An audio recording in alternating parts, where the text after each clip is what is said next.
नमस्कार दोस्तों। आधा ग्लास के एक और एपिसोड में आप सभी का बहुत बहुत स्वागत है। पंजाब और हरियाणा से शुरू हुआ किसान आंदोलन अब आंध्र प्रदेश, तेलंगाना और कर्नाटक जा पहुंचा है। उत्तर भारत के बाद अब दक्षिण भारत में भी ये आंदोलन तेज हो चुका है और किसानों के हित के लिए पारित कराए गए तीनों कानूनों में अब दक्षिण भारत भी शामिल हो गया है। ये जो 3 कानून हैं, जिसमें पहला विधेयक है कृषक उपज व्यापार और वाणिज्य संवर्धन व सरलीकरण, जिसके तहत कहा जा रहा है किसान को ये अधिकार होगा, जो कानून है वो ये अधिकार देता है कि किसान अपनी फसल को मंडी में या मंडी के बाहर कहीं भी बेच सकता है, उस पर उसे कोई टैक्स नहीं देना होगा। दूसरा है कृषक सशक्तिकरण व संरक्षण, जो उसे कीमत का यानी एमएसपी का आश्वासन देता है कि उसे एमएसपी मिलेगा। लेकिन आप ये यकीन मानिए, इस पूरे कानून में कहीं भी किसी भी जगह पर नहीं लिखा कि एमएसपी क्या होगी और कितना मिलेगा। तीसरा कानून है जो ये बताता है कि अब किसी भी प्रकार का भंडारण यानी किसी भी तरह का भंडारण की सीमा जो है, जो पहले लगी हुई थी, अब वो ख़त्म हो जाएंगी। यानी कि खाद्य तेल, दाल, आलू, प्याज जैसे कृषि उत्पादों की भंडारण की सीमा अब कोई लिमिटेशन नहीं होगी, आप जितना चाहें उतना भंडारण कर सकते हैं।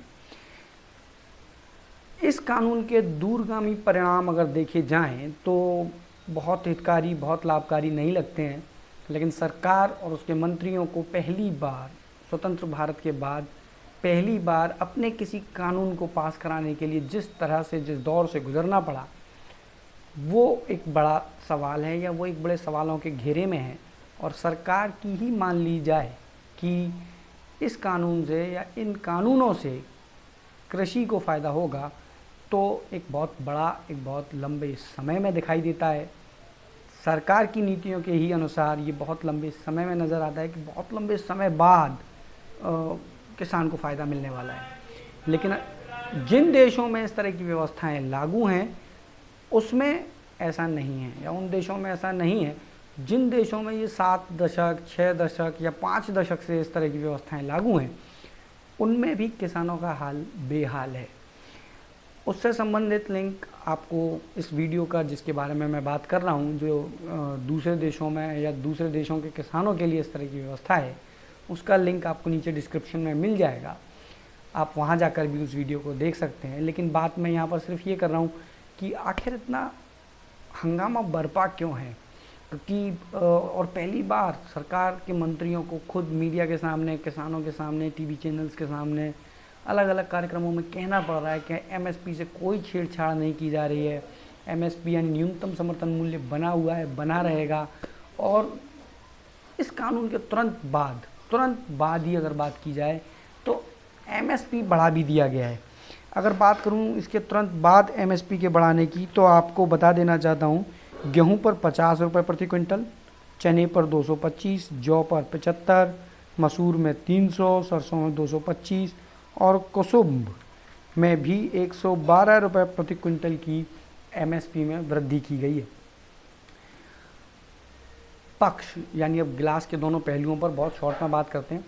पक्ष अगर कहें तो वो इसे किसानों के हित में बता रहा है, किसानों के लिए बता रहा है, देश के विकास के लिए बता रहा है और तरह तरह की दलीलें दे रहा है कि एमएसपी से छेड़छाड़ नहीं की जा रही है। लेकिन विपक्ष की साइड बात करूं तो विपक्ष की एक बड़ी नेता हैं प्रियंका गांधी, वो खुद आकर कह रही हैं कि अगर ऐसा है कि एमएसपी बना रहेगा तो इस कानून को, इस बात को लिखित में उस कानून में क्यों नहीं रखा जाता है, क्योंकि कह देने भर से नहीं होता। आज आप कह रहे हैं और कल इसे भी जुमला कह सकते हैं।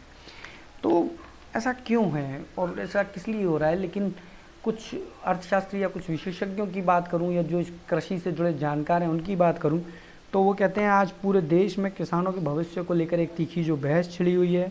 कुछ मुद्दे दलगत राजनीति से ऊपर होने चाहिए, जिनमें कृषि को रखा जाना चाहिए।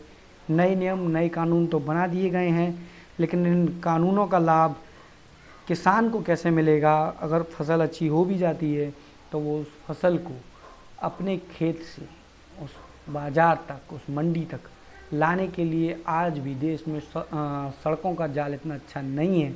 सरकार कितने ही दावे क्यों ना करे, लेकिन इस तरह की सुविधाएं नहीं हैं जिससे वो वहाँ तक जा सके।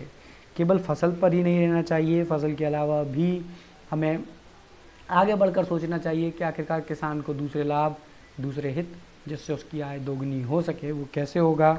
अगर बात की जाए तो 2022 तक किसानों की फसल को दोगुना करने की बात जो सरकार करती आई है, तो सच तो ये है कि किसान की आय में वृद्धि दर 2018 दिसंबर में पिछले 14 सालों में सबसे कम नोट की गई है। कृषि की विकास दर मात्र 3.8% है और किसानों की आय यदि दोगुनी करनी है तो ये दर कम से कम 12% होनी चाहिए। सरकार ने पिछले 6 सालों में ऐसा कोई काम नहीं किया जिससे इस तरह की विकास दर संभव हो, या ऐसा कुछ नहीं किया जिससे कहा जा सके कि किसानों की आय दोगुनी की जानी है। जिस प्रकार बलपूर्वक ये विधेयक पारित कराए गए, उससे सरकार की मंशा पर सवाल खड़े होना साफ है। राज्यसभा में विपक्ष के नेताओं को बोलने नहीं दिया गया, राज्यसभा के प्रसारण को बाधित किया गया, न डिवीज़न वोट कराया गया और न ही इतने महत्वपूर्ण विधेयकों को स्थायी प्रवर समिति को भेजा गया। 8 सांसदों का निलंबन भी किया गया। आखिर ऐसी क्या मजबूरी थी जिसके चलते इतने लोगों को प्रभावित करने वाला कानून पर ना तो विपक्ष और ना ही सरकार अपने घटक दलों के साथ समन्वय बनाने की आवश्यकता समझी गई। विडंबना देखिए, जिन किसानों ने आज अर्थव्यवस्था को थाम रखा है, जिन विशेषज्ञों की मैं बात कर रहा हूँ, जब भारत की जीडीपी 23.9% आई तो सबसे ज़्यादा जिस चीज़ ने इस सपोर्ट को संभाले रखा, जीडीपी को बनाए रखने की कोशिश की, वो सिर्फ और सिर्फ एग्रीकल्चर और खेती थी, क्योंकि खाना हम सभी को खाना था। तो केवल और केवल एकमात्र ये सेक्टर था जिसमें बढ़ोतरी दर्ज की गई और इसके अलावा बाकी के सारे सेक्टर धराशायी हुए, जो -23.9 हमारे देश की जीडीपी को ले गए। तो वहीं विशेषज्ञों का मानना है, जब एक ऐसा सेक्टर जो इस कठिन समय में भी हमारे जीडीपी को बनाए रखने में या जीडीपी के कारगर रखने के लिए काम कर रहा है, तो ऐसी स्थिति पर भी इस पर इतना शांति से या बिना किसी विपक्ष या घटक दलों के साथ समन्वय बनाए बिना ही इन्हें पास कर देना विशेषज्ञों को भी नहीं सुहाता है, या विपक्ष भी ये कहते हैं कि ये गलत है। विडंबना देखिए, जिन किसानों ने आज अर्थव्यवस्था को थाम रखा है, जीडीपी की पहली तिमाही में सिर्फ कृषि क्षेत्र में ही वृद्धि दर्ज की गई थी, बाकी सारे क्षेत्रों में भारी संकुचन था। उन्हीं किसानों के भविष्य से खिलवाड़ किया जा रहा है। ये अनैतिक ही नहीं, अन्याय भी है। इन सभी चुनौतियों को देखकर तो ये लगता है कि संसद में पारित इन विधेयकों का दीर्घकालिक लक्ष्य तो अच्छा दिखाई दे रहा है, पर ये किसी अच्छे इरादे से प्रेरित भी लग रहे हैं, लेकिन लक्ष्य तक पहुंचने का रास्ता ही स्पष्ट नहीं है। अपने देश में मंडी से इतर कृषि उपज की खरीद फरोख्त कई बाजार हैं, मगर किसानों के पास खाद्य प्रसंस्करण, प्रथम चरण के बुनियादी ढांचे और इससे जुड़ी हुई सुविधाएं नहीं हैं। सरकार किसानों को ऑनलाइन बाजार देने की सलाह तो दे रही है, लेकिन इसके लिए पहचान पत्र की भी ज़रूरत है, जो ज़्यादातर छोटे किसानों के पास शायद है भी नहीं। लिहाजा इन सभी चुनौतियों पर गौर करने की ज़रूरत है, बजाय इस वाद विवाद में पड़ने के कि किसान विधेयक कितना लाभकारी, कितना हितकारी होगा। सबसे पहले ज़रूरी है कि किसानों के लिए काम किया जाए, बाद में व्यापारियों के लिए, क्योंकि इस विधेयक में साफ साफ लिखा हुआ है कि अगर किसी भी किसान को एमएसपी से मूल्य कम मिलता है तो वो शिकायत कर सकता है, एसडीएम के पास जा सकता है और 30 दिनों में अपनी शिकायत दर्ज करा सकता है। किसान को 30 दिन दिए गए हैं, लेकिन बात की जाए तो उसकी पहुंच लेखपाल तक और दूसरे सरकारी कानून, सरकारी लोगों से जुड़े हुए पहुंच तक भी इतनी आसान नहीं है। वहाँ एसडीएम स्तर पर जाकर शिकायत कर पाना कितना मुनासिब होगा। वहीं बड़ी कंपनियाँ जिनकी पहुंच ऊपरी तबके तक है या बड़े अधिकारियों तक है, उन्हें इस कानून के तहत 60 दिनों का समय दिया गया है। जैसा कि अक्सर देखा जाता है, बड़े लोगों की बात सुन ली जाती है और छोटे लोगों की बात दबा दी जाती है। ऐसे के साथ इस कानून में किसानों को कितना फ़ायदा होगा, ये एक आने वाला वक्त बताएगा, लेकिन अभी प्रथम दृष्टता में लगता है कि सरकार को इस कानून में कुछ संशोधनों की आवश्यकता नज़र आती है, जिससे किसानों के हित में, किसानों के लिए, देश के लिए, देश के उपभोक्ता के लिए काम किया जाए।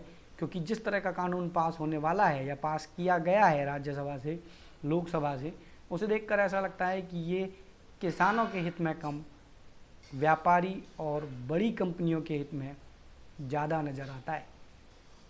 एक बार फिर मुझे राहत इंदौरी जी की वो 2 लाइनें याद आती हैं कि अगर आग लगेगी तो जलेंगे घर और भी, इस शहर में अकेला मेरा घर थोड़े ही है।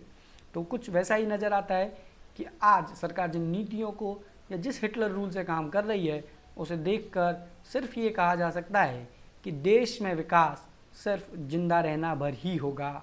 इसके अलावा दूसरे विकास के पहलुओं पर किसी और की निगाह है ही नहीं। आधा ग्लास के अगले एपिसोड में किसी नए विषय के साथ, किसी नए विषय पर आपसे फिर मुलाकात होगी। तब तक अनुज शर्मा को दीजिए इजाज़त। नमस्कार।